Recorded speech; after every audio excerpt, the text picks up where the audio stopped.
We are on a quest to play 500 unique games in 2025, and we've got a challenge update for you in this episode of Little Big Thumbs.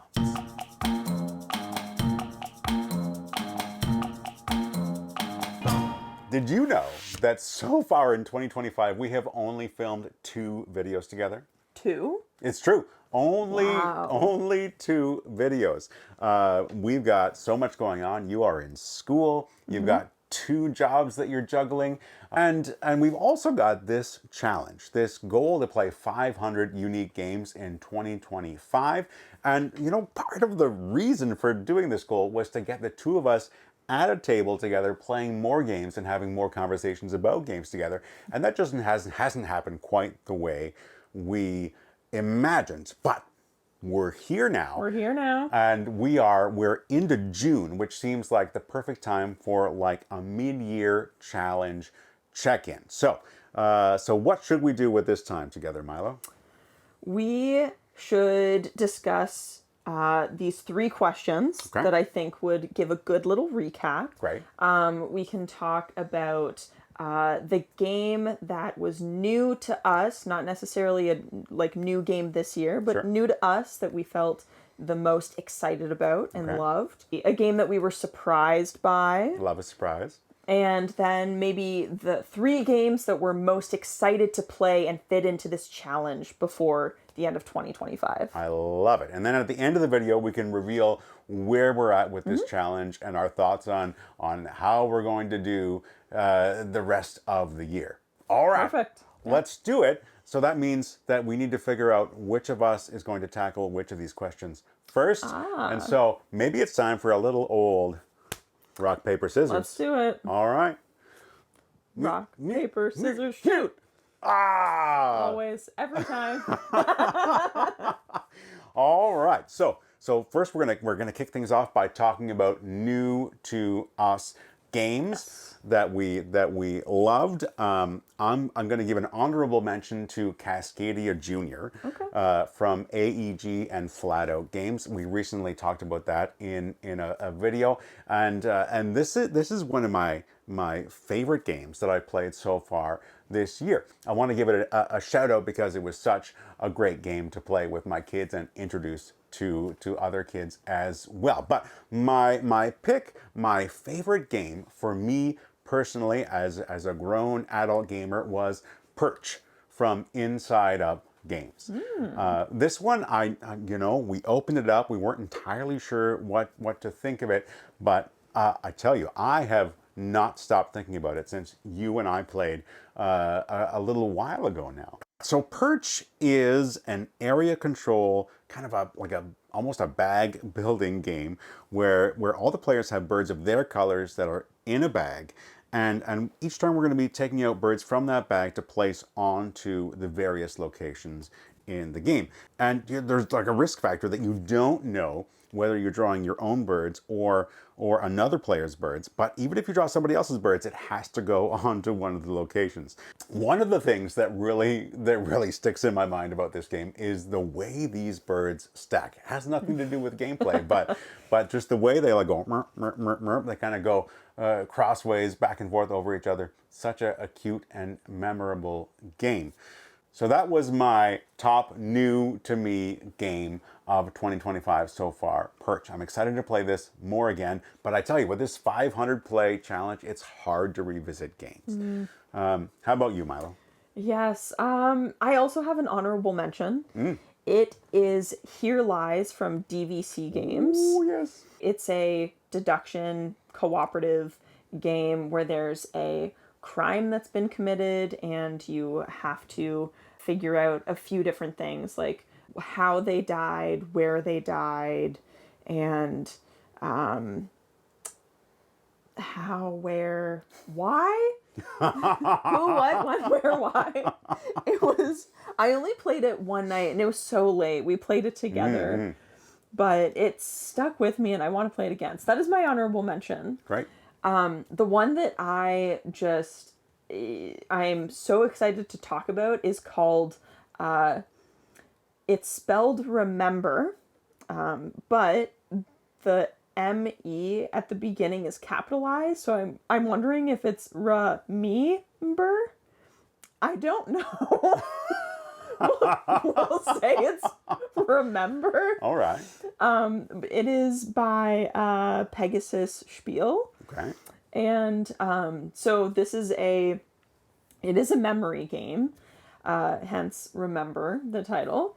And in it, there are these color cards, and that's what drew me to purchasing the game in the first place. I saw that there were like so many like color splotches on it, and I was like, ooh, this looks fun. I love a co-op game. So I gave it a go, and it is fantastic. There are these, so like I said, colors, you flip them over, and there are words, and you have to associate a memory with the color, and you have like a bunch of colors in your hand and a word prompt, and you have to share a memory prompted by one of the colors you have and associate that color with that word somehow by telling a memory, a story. It doesn't have to be a true memory. You could potentially make it up, but I find it is easier to play the game if you're sharing real memories. And you're also learning about your friends as this is like unfolding and you're playing the game, which I loved.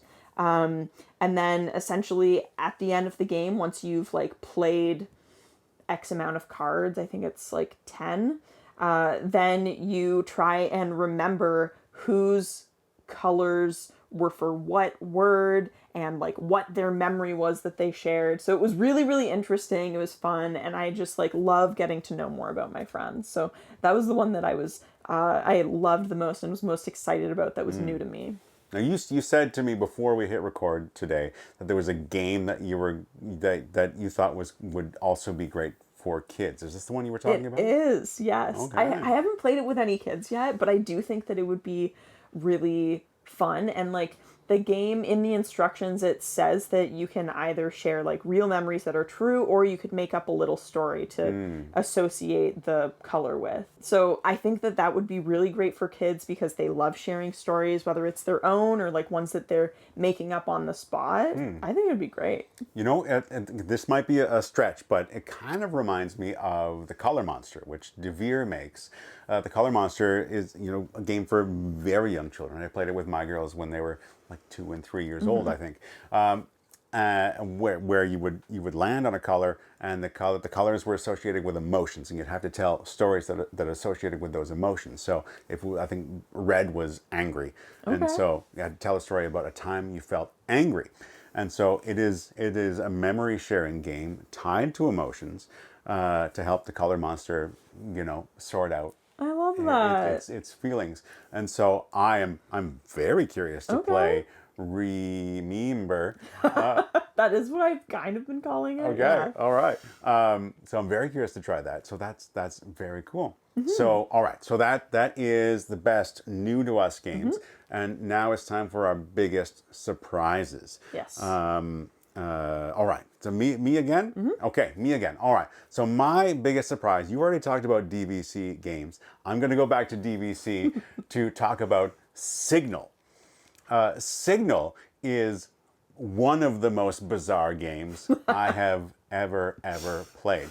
It is a deduction game where there is one player who is an alien who is trying to communicate to the other players of Earth, or whatever Earth-like planet there is there. But you can't communicate with words. You are trying to communicate with shapes. And there is a pattern that you are trying to lead the other players to form on the cloth board with the random pieces. And there is, at the beginning, there is no information. So the Earthlings players can take any pieces at all and just like put them on there and see what happens. And then there are instructions for the alien player that says these two pieces move away from each other. These two pieces attract each other. It's all sorts of different things that we don't want to spoil because once you know, you know. Such a unique game. At times frustrating. At times like marvelous when you see someone pick up the signal that you didn't imagine anyone would ever figure out. Signal is, I I can't even say whether I like it or I love it or I hate it, but it makes me feel things. Which is a lot of the games don't do that. And so Signal was a tremendous surprise for all of those reasons. You had one play of Signal with me. Any thoughts? I mean, I just want to echo everything you've just said. Okay. My pick for this question is also Signal. Oh, really? Oh, it No certainly way. That's is. amazing. Yeah. And so, like, listening to you talk about it was, you were taking the words right out of my mouth. I would have said all the same stuff. This game was wild, and I think about it all the time. And like you, I can't tell if I love it or hate it or I'm confused by it. Like, there's so many emotions. I need to play the color monster, I guess, because I am confused with all the things this game makes me feel. I think I liked it more the second time we played when I got to be the alien. But like as we were first playing it and you were the alien, you like explained the premise of how the game works, but you like couldn't tell me what the like rules were that you were following obviously because that's the whole point of the game.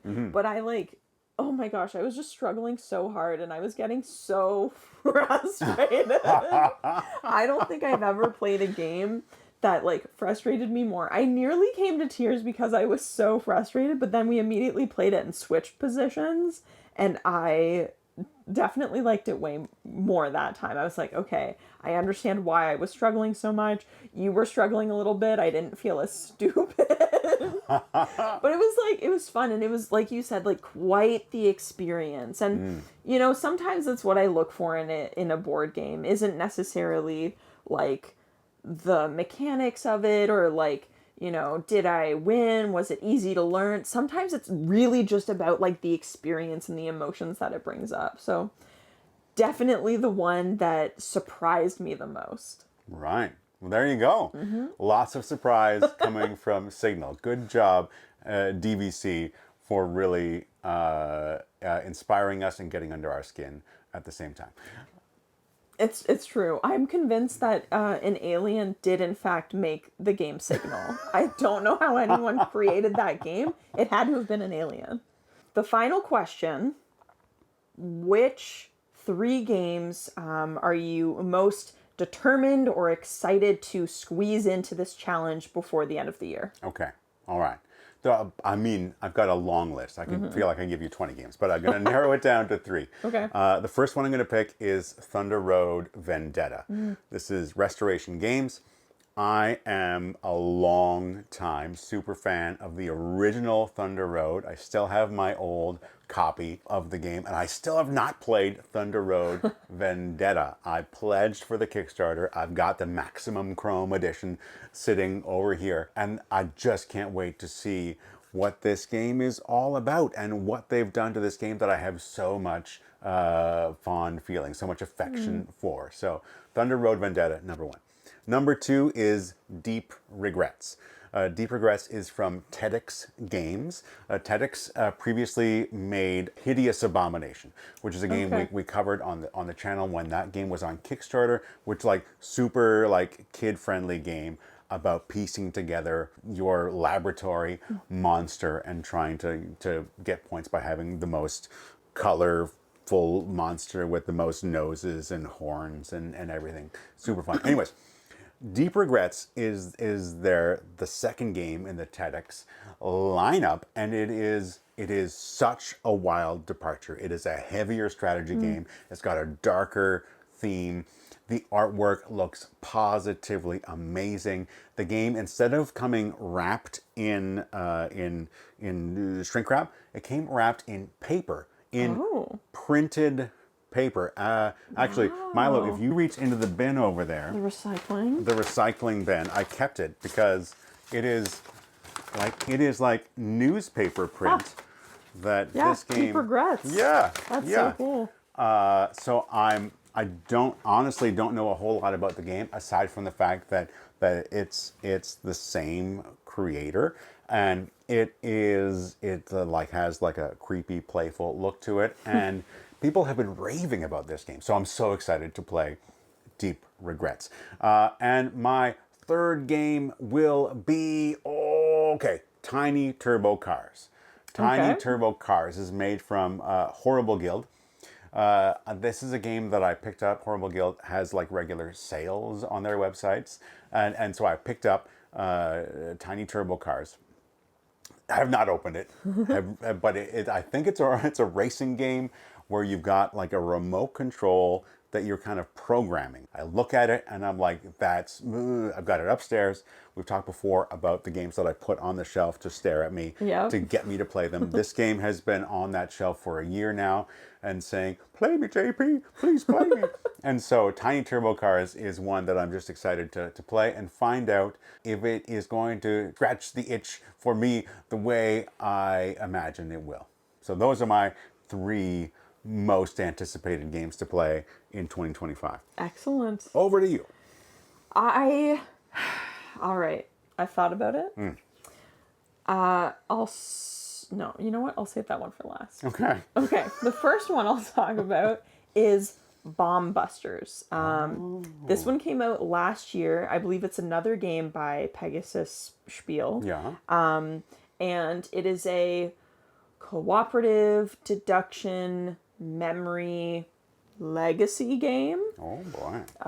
And you're trying to like decode wires and stop bombs from blowing up.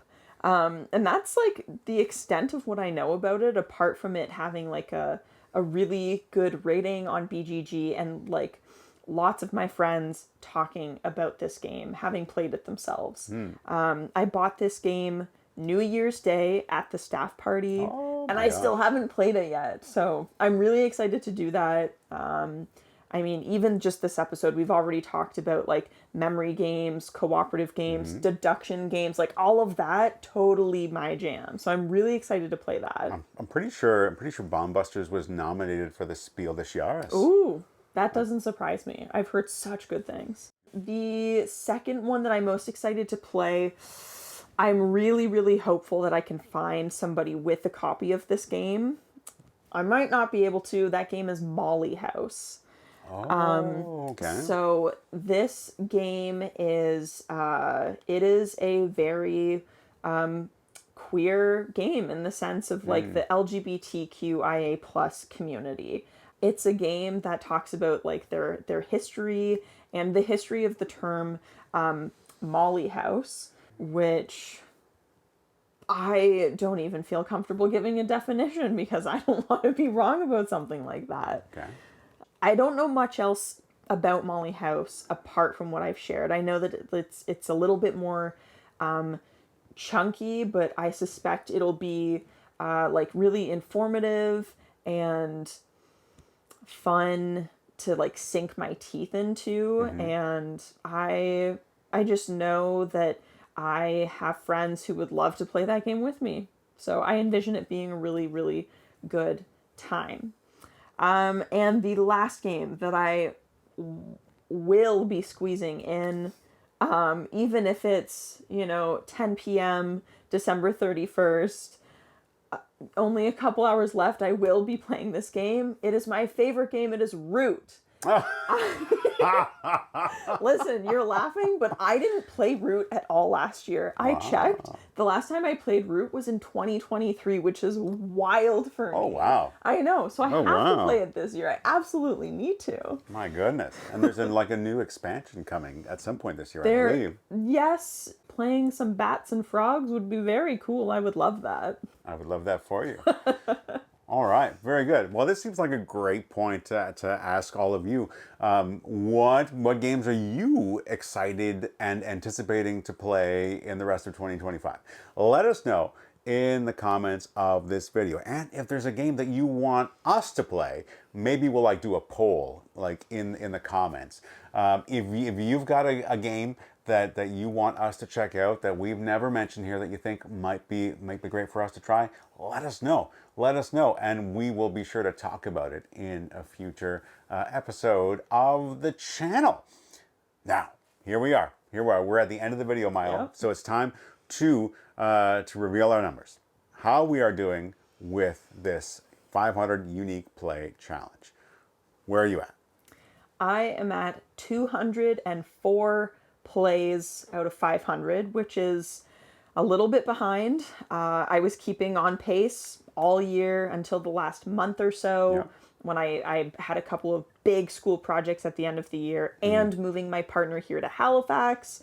So very, very busy month for me, but I do plan on catching back up. All right. Where are you at? I'm at 164 plays. Okay. So I'm like a fair bit behind you. I am not at all on pace to finish this challenge successfully, and I think I framed it this way, that just set the bar high, try my best, and even if I double it, even if I get to like 320 plays, I think that might be a record for me for the most unique games played in a year. So I'm at 164.